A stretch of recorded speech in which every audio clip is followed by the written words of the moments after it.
O Senhor esteja convosco. Ele está no meio de nós. Proclamação do Evangelho de Jesus segundo Lucas. Glória a vós, Senhor. Num sábado, Jesus estava passando através de plantações de trigo.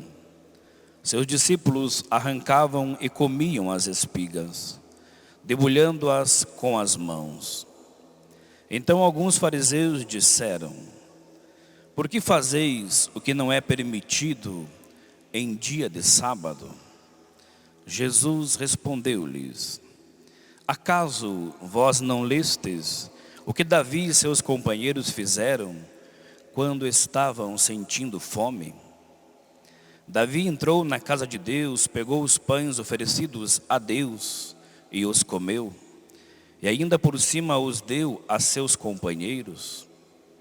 No entanto, só os sacerdotes podem comer desses pães. E Jesus acrescentou: o Filho do Homem é o Senhor também do sábado. Palavra da salvação. Glória a vós, Senhor. Encontra seu lugar, vai se sentando. O Senhor está perto de quem o invocar.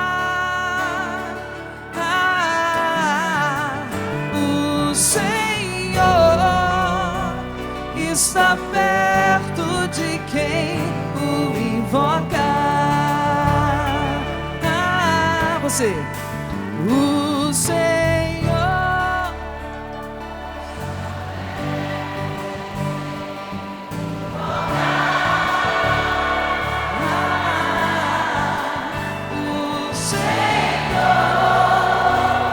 está perto de quem o invoca.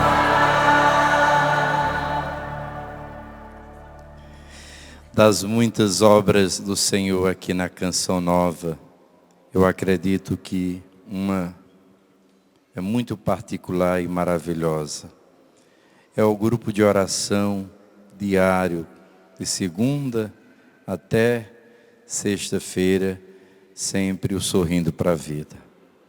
Todos vocês são testemunhas de como a palavra de Deus, ministrada por esses irmãos, chega aos vossos corações todos os dias. É realmente uma grande graça. O dia que a gente não pode acompanhar essa palavra, né, que é reprisada à noite, quantos de vocês também à noite, às vezes nas noites tão difíceis, vocês ali escutam de novo, participam desta bênção e são alimentados. Deus nos alimenta principalmente com dois dons muito particulares, dois presentes que Ele nos deu. Primeiro, a sua palavra. A palavra de Deus, ela é a luz, como diz o Salmo 118, é a lâmpada para os nossos pés, é o alimento de nossa alma. A palavra de Deus, diz São Jerônimo, ignorá-la é ignorar o próprio Cristo, porque a palavra de Deus por excelência é Jesus Cristo, nosso Senhor. O Verbo de Deus se fez carne e habitou entre nós. Pela oração nós falamos com Deus. Quando abrimos a Bíblia, as Sagradas Escrituras, Deus fala conosco. Ali é a voz de Deus, é a palavra de Deus. E estamos no mês de setembro, né, meus irmãos? O mês de setembro, na nossa igreja do Brasil, é dedicado às Sagradas Escrituras. Vocês sabem por quê? Porque no dia 30 de setembro, que é o dia da Bíblia, celebramos quem? O glorioso São Jerônimo. Aquele que, usado por Deus em obediência à igreja, ao Papa Dámaso, foi iluminado para traduzir a Sagrada Escritura, o Antigo Testamento, do hebraico para o latim e o Novo Testamento, praticamente todo escrito em grego, também para o latim. A versão que ainda hoje é a mais importante, chamada de Vulgata, justamente para divulgar a palavra de Deus, para que ela chegasse a todos, que naquela altura já não conheciam mais o hebraico, nem muito menos o grego, mas a língua vigente era o latim. E depois, com as traduções, a palavra de Deus chega a todas as línguas, ao vernáculo, ao nosso bom e velho português. E em todas as línguas a palavra de Deus todos os dias é transmitida. É tão bonito percebermos isso.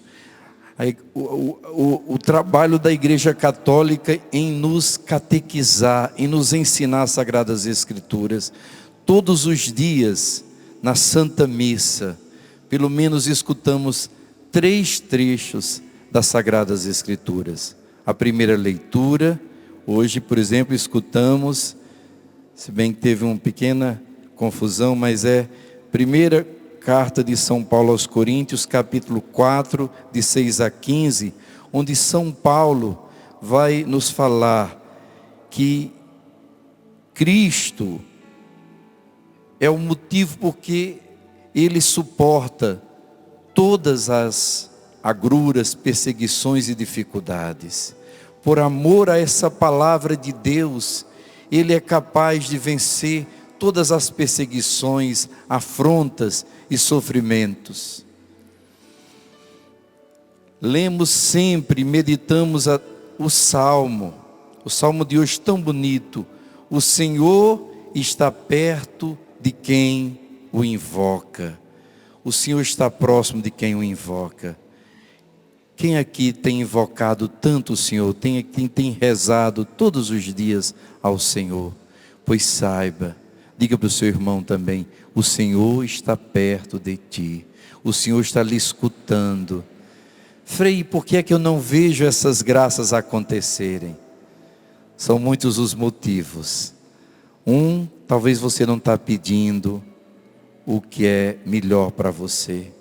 Quantas vezes a gente pede uma coisa, como uma criança pede ao pai algo, que o pai sabe que aquilo não vai ser bom para ele, ele não dá.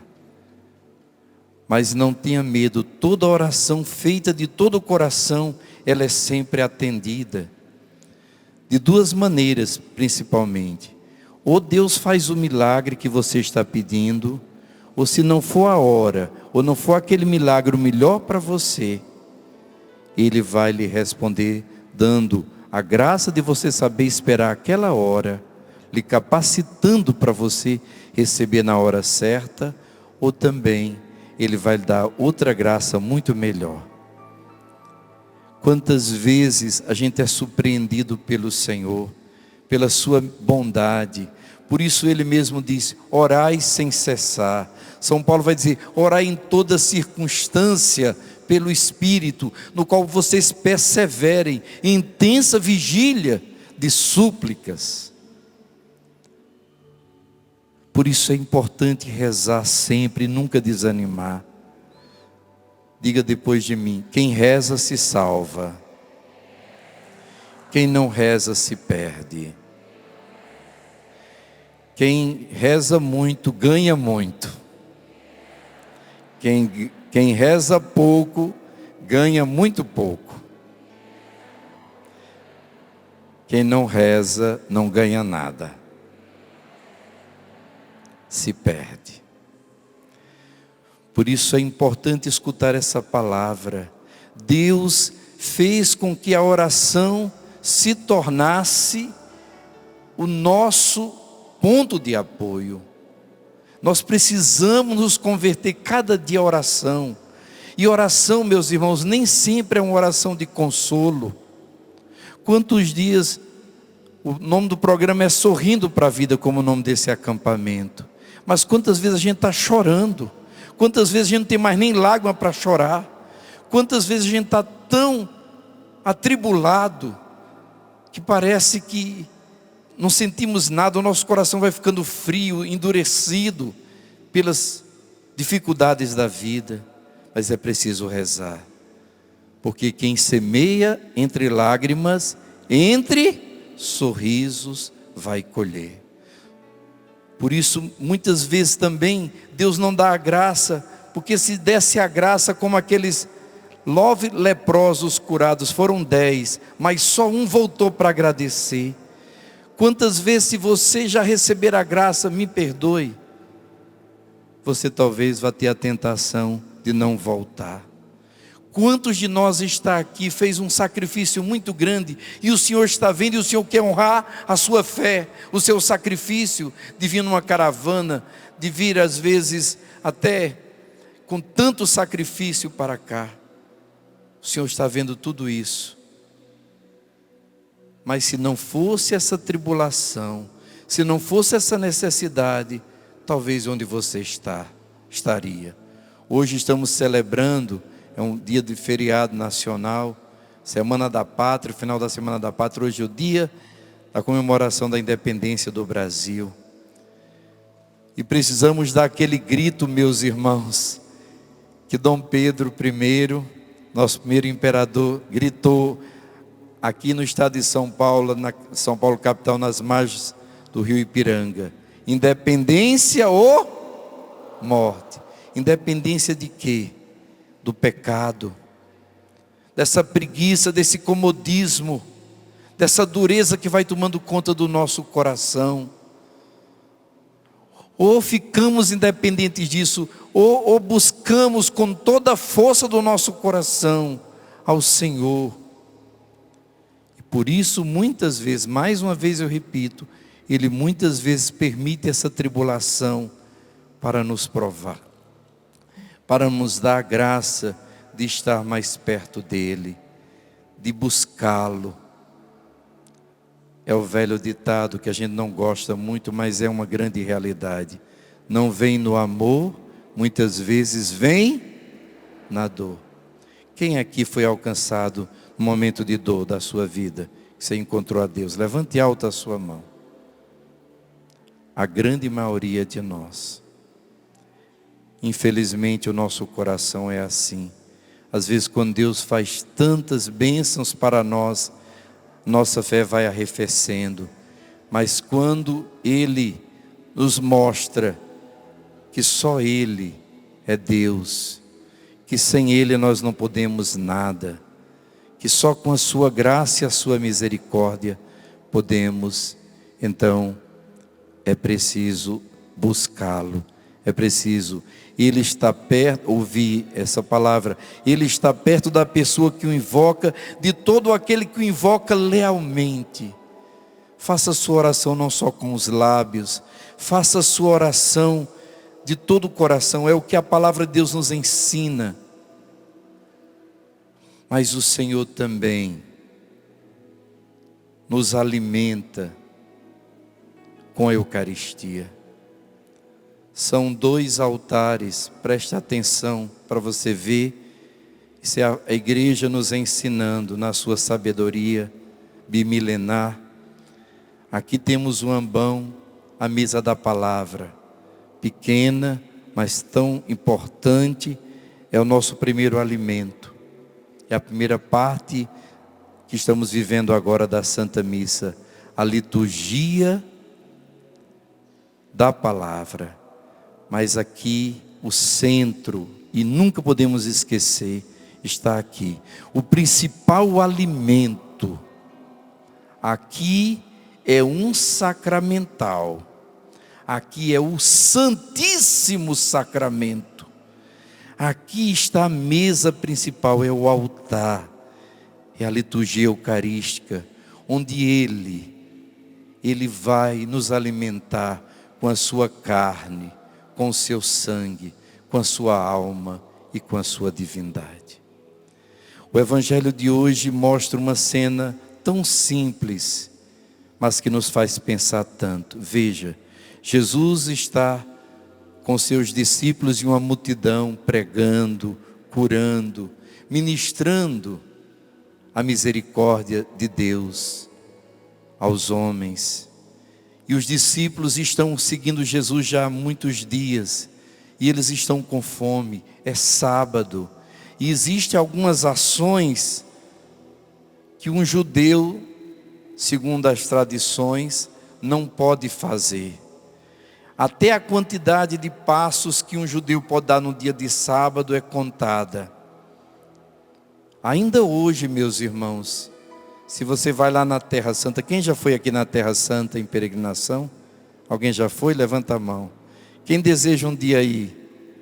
Vamos pedir a Deus que volte a paz, que a gente possa um dia. E se tiver uma oportunidade, eu digo a você, vá.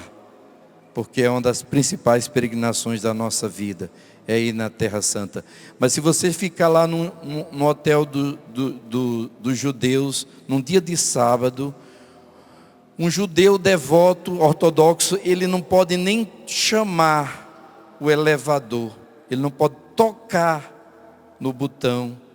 É tanto que o elevador no sábado chama elevador do Shabá, ele não é chamado, ele para em cada andar, se abre, espera um pouquinho, depois se fecha, mas ele é proibido ele tocar, acender uma luz, fazer comida, por isso que muitos vão para o hotel. A gente não consegue entender, porque para nós isso é uma coisa tão simples, mas na lei, principalmente dos fariseus, daqueles mais extremos, era terminantemente proibido. Os apóstolos estão com Jesus, estão com fome. E o que eles fazem? Eles pegam grãozinhos de trigo e começam a mascar. As pessoas da roça simples fazem isso, não é? Pega às vezes, quando está com muita fome, pega um capinzinho, coloca aqui na boca e começa a mascar, ou uma erva qualquer. É uma forma de enganar a fome, como se diz. Era o que eles estavam fazendo. E os fariseus começam a dizer: os seus discípulos estão fazendo coisa que é proibida. E Jesus nos dá um grande exemplo. Ele mesmo toma a defesa dos seus apóstolos, dos seus discípulos, e ele relembra primeiro a palavra. Olhe, vocês estão esquecendo que Davi, quando teve fome, está lá no Antigo Testamento, ele entrou na casa de Deus, no santuário de Deus, e comeu dos pães da proposição, que eram pães que somente os sacerdotes podiam comer, e ele, sem ser sacerdote, e comeu e deu aos seus homens que estavam famintos, estavam com fome. E ele não violou a lei de Deus. E vocês estão reclamando porque meus discípulos com fome estão pegando um pouco de trigo para matar a sua fome. Saiba que o Filho do Homem também é Senhor do sábado. Jesus que dá essa liberdade. Mas para nós, Jesus ainda fez mais, meus irmãos. Eu quero deixar isso tão claro no coração de cada um de vocês. Jesus nos amou até muito mais do que aquele momento em defesa dos discípulos. Não apenas ele usou um exemplo do Antigo Testamento, mas ele, o trigo de Deus, a palavra de Deus, no último dia da sua vida pública aqui, naquela quinta-feira, à noitinha, naquela última ceia, ele, tendo amado os seus de São João, amou até o final. E ele não apenas deu o alimento ou multiplicou o pão como ele fez para a multidão faminta que o seguia, mas ele tomou aquele pão naquela ceia judaica, ergueu os olhos ao céu, deu graças, partiu aquele pão e institui o Santíssimo Sacramento, institui a Eucaristia quando ele diz: tomai e comei, isto é o meu corpo.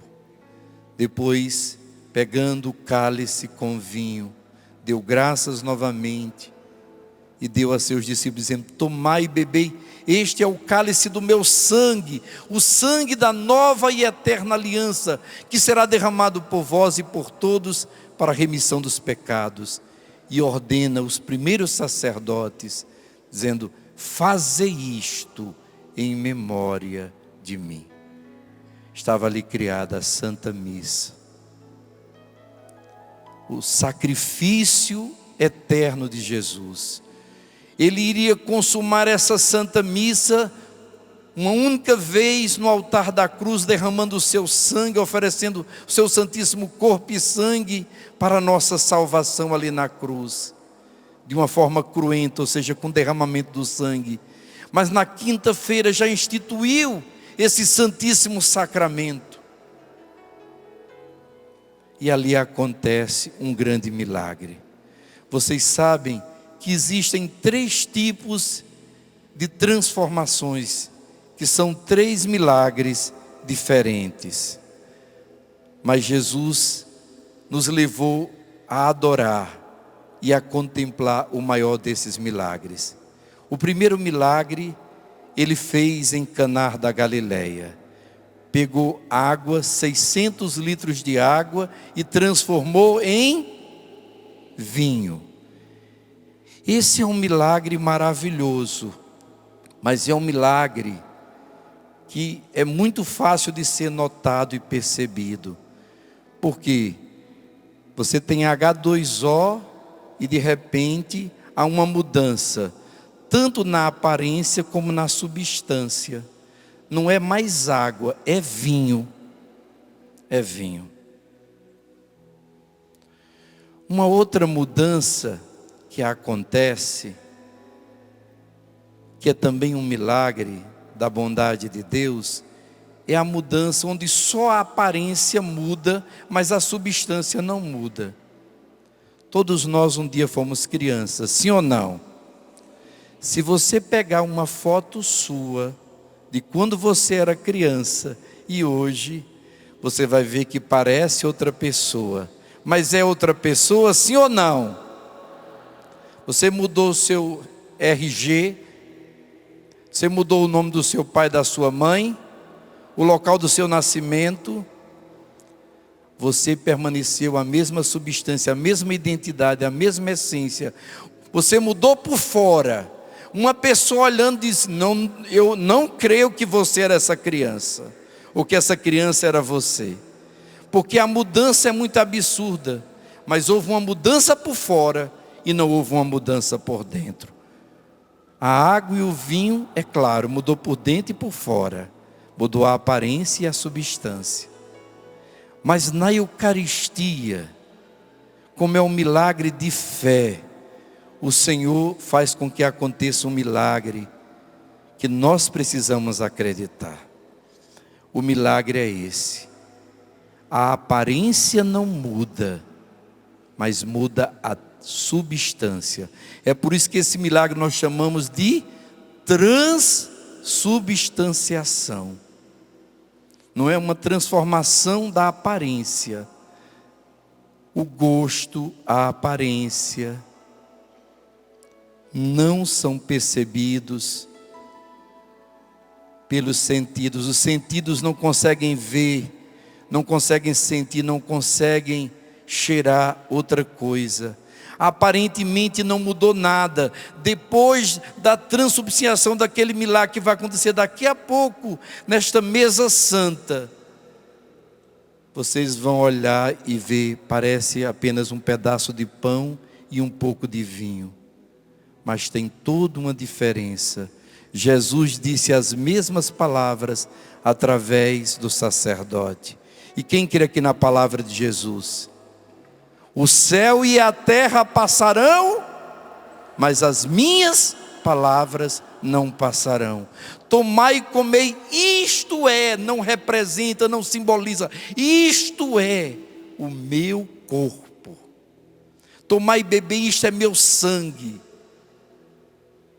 Por isso, que se você dissesse: mas se eu visse, Se em cada Eucaristia Jesus mostrasse quem Ele realmente é, meus irmãos, Ele não daria liberdade a cada um de nós de acreditar ou não, de se ajoelhar e adorar pela fé. A gente era obrigado, era constrangido a adorar. Vocês sabiam que Satanás, nesse sentido, acredita muito mais do que muitos de nós? Quando Satanás quer dar uma grande ofensa a Jesus, o que é que ele faz? Onde é que ele vai? Ele não vai em qualquer religião, ele não vai em qualquer igreja e profana.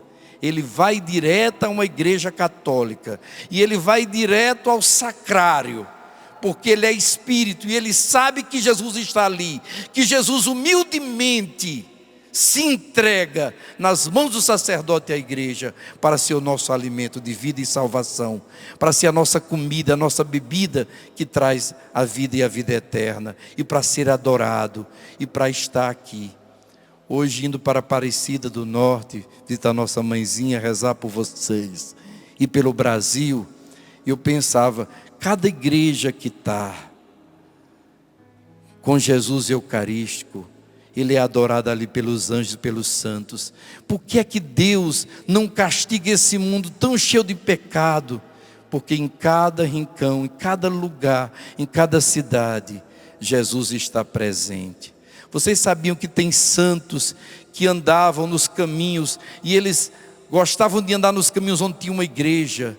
Que São Francisco de Assis, quando passava diante de uma igreja, ele se ajoelhava, reverenciava: nós vos adoramos, Santíssimo Senhor Jesus Cristo, aqui e em todas as vossas igrejas que estão no mundo inteiro, e vos bendizemos, porque pela vossa santa cruz remistes o mundo. Se o próprio demônio sabe que Jesus está na Eucaristia e joga aquelas hóstias no chão, pisa sobre elas, porque ele sabe que ele não pode ofender diretamente a Deus, porque ele, diante de Deus, ele some, ele desaparece, ele não tem poder nenhum contra Deus. Mas como Jesus está preso, prisioneiro, no Santíssimo Sacramento, querendo ofendê-lo, ele faz esses atos de sacrilégios. Meus irmãos, acordemos. Acordemos para a riqueza. Como é triste percebermos que muitos de nós, apesar de tudo, ainda não temos uma fé viva na Eucaristia. Ainda não temos fome e sede. Se eu e você entendêssemos o que é o mistério da santa presença de Jesus Eucarístico, nós correríamos para a missa. Nós iríamos participar da Santa Missa com tanta fé, com tanto amor. A pessoa às vezes muda de religião e a gente respeita, mas ela diz: eu era católico, eu era idólatra, coitada. Nunca soube o que é ser católico. O católico verdadeiro é aquele que entendeu esse mistério de amor. Um Deus que se faz presente na sua palavra, mas se faz muito mais real. É a presença magna, é a presença maior, é a presença real, é a presença do Rei entre nós. Ele se fez carne e habitou entre nós, e eu, um pobre pecador, posso recebê-lo. Quem gostaria de ter um sacrário na sua casa, ter o Santíssimo na sua casa? Mas você tem. Quem comunga aqui, levante a mão. Você é o sacrário de Jesus na sua casa, na sua residência. Quando você comunga, Jesus está em você e você nele. Meus irmãos, precisamos levar a sério. Às vezes, quantas vezes a gente corre atrás de uma pessoa para rezar por nós? Sim, eu sei, é o desespero e às vezes a necessidade. Mas se você entendesse que em cada sacrário Jesus está ali prisioneiro, esperando dia e noite que cheguem, como diz a canção, almas fervorosas, ferventes, buscando amá-lo, adorá-lo, consolá-lo. Meus irmãos, como é maravilhoso quando a gente começa a descobrir a riqueza, a beleza da Eucaristia, dos sacramentos da igreja. Como é lindo você perceber, não é um pãozinho bento. Às vezes, quando a gente podia ir na Terra Santa, sempre o último lugar que eu fazia questão de levar os grupos, era no santuário de Emaús. Vocês sabem, né? Onde Jesus se dá a aparecer aqueles 2 discípulos. Era a última lição na Terra Santa. Depois de visitar tantos lugares bonitos, Nazaré, Belém, onde Jesus nasceu, o Santo Sepulcro. Depois de ali visitar, entrar naquele sepulcro vazio, não é? Ele ressuscitou, não é? De colocar a mão ali naquele buraquinho, tocar naquela pedra onde Ele deu a vida por nós ali no Calvário, derramou o sangue dele para a nossa salvação. Depois de ir no cenáculo, pediu a efusão do Espírito Santo, depois de ir em tantos lugares, e onde Ele instituiu também a Eucaristia, a gente levava os nossos grupos até Emaús, e ali celebrando a última missa da nossa peregrinação, a gente dizia para as pessoas: olhe, você veio à Terra Santa, uma maravilha, o lugar onde Jesus, mas a última mensagem é essa: quem quer se encontrar com Jesus, levante a mão aqui também, vá à missa. Ele primeiro nos abre a mente, aquece o nosso coração, que às vezes está tão ferido, está tão chagado pelas Escrituras, por esse alimento. Ele alimenta a nossa alma, Ele alimenta a nossa mente. Mas ainda os nossos olhos estão cegos, como aqueles 2 discípulos. A gente está caminhando tão pertinho de Jesus, mas a gente não consegue sentir a sua presença. A gente não consegue realmente perceber o seu amor, a sua bondade.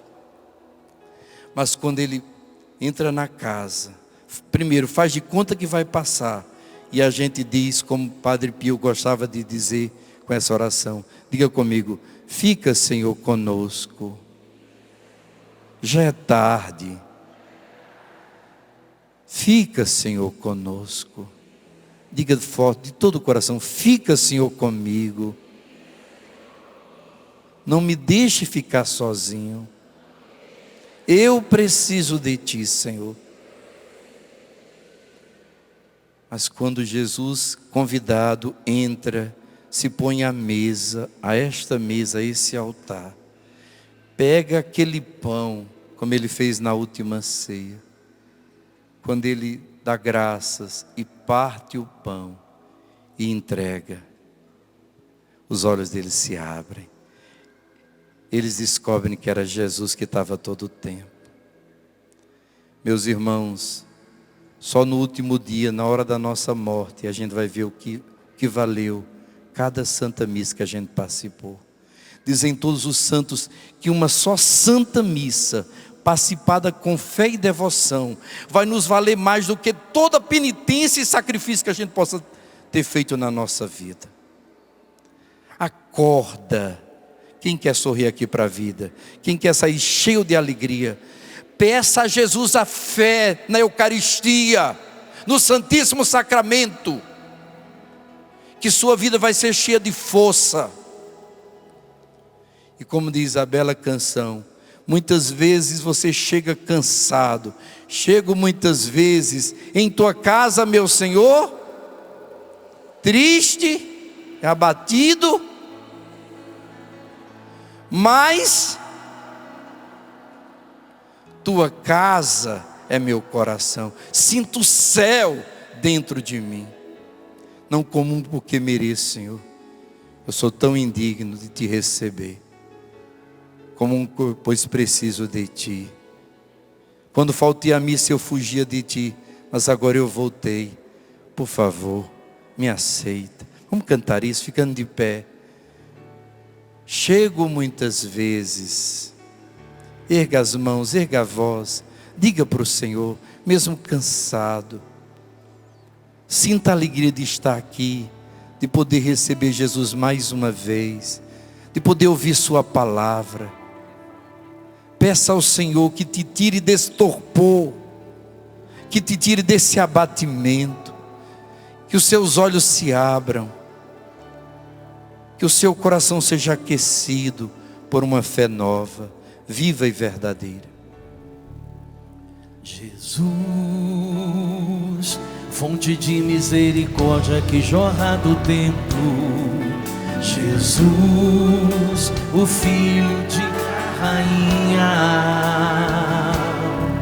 Jesus, rosto divino do homem. Jesus, rosto humano de Deus. Agora confesse, vocês chegam muitas vezes. Chego muitas vezes. Força. Em tua casa, meu Senhor, triste, abatido, precisando de amor. Mas depois da comunhão, tua casa é meu coração. E então sinto o céu dentro de mim. Erga os braços, proclama isso. Não comungo, isso eu sei, ó meu Senhor. Comungo, pois preciso de ti. Quando eu faltei à missa, eu fugia de mim, de ti. Mas agora eu voltei, por favor aceita-me. Agora só vocês, com a alma.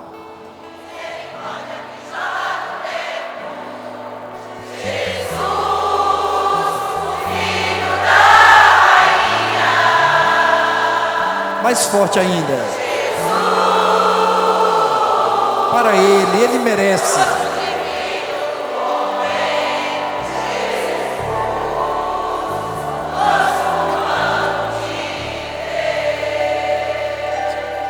Levante bem alto, aplauda o Senhor. Aplauda Jesus Eucarístico em todos os sacrários da terra, em todas as santas. Aplauda mais forte. Ele é digno, Ele nos amou. Levanta bem alto as suas mãos, bem alto, bem alto. Era tão bom que chovesse agora, não era, gente? Quem gostaria da chuva? Diga, ei! Mas sinta uma chuva de Deus, um orvalho de Deus, a presença eucarística. Vamos entrar agora na oração eucarística. A missa é esse céu na terra. Por isso, corações ao alto. Vocês dizem? O nosso coração está em Deus. Vamos pedir que essa chuva de Deus desça sobre nós, acabando com essa sequidão, essa aridez espiritual, essa noite escura. Você que está travado, tão marcado por tristezas, que você não consegue mais sentir a alegria da presença de Deus. A chuva está chegando, a chuva de Deus, o orvalho de Deus, a misericórdia. Esse deserto vai florir, a primavera está chegando. Ouça o canto dos pássaros e ore no Espírito. Deseje, deseje ter uma alma eucarística. Sinta esse desejo de Deus do céu, essa fome e sede de Deus.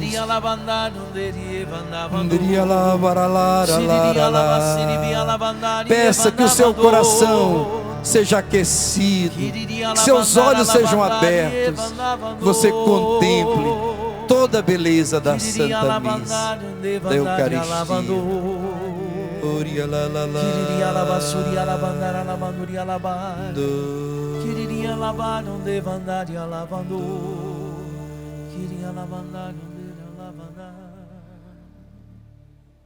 E diga: Senhor, o meu coração te espera. Senhor, o meu coração te espera. Como a terra seca, Senhor, como a terra seca, Senhor, precisa tanto da chuva, precisa tanto da chuva, da água, da água, muito mais minha alma. muito mais minha alma. precisa da tua presença. Precisa da tua Eu preciso da Eucaristia. Eu preciso da Eucaristia. Obrigado, Senhor. Obrigado, Senhor. Muito obrigado, Jesus. Muito obrigado, Jesus. Amém. Amém.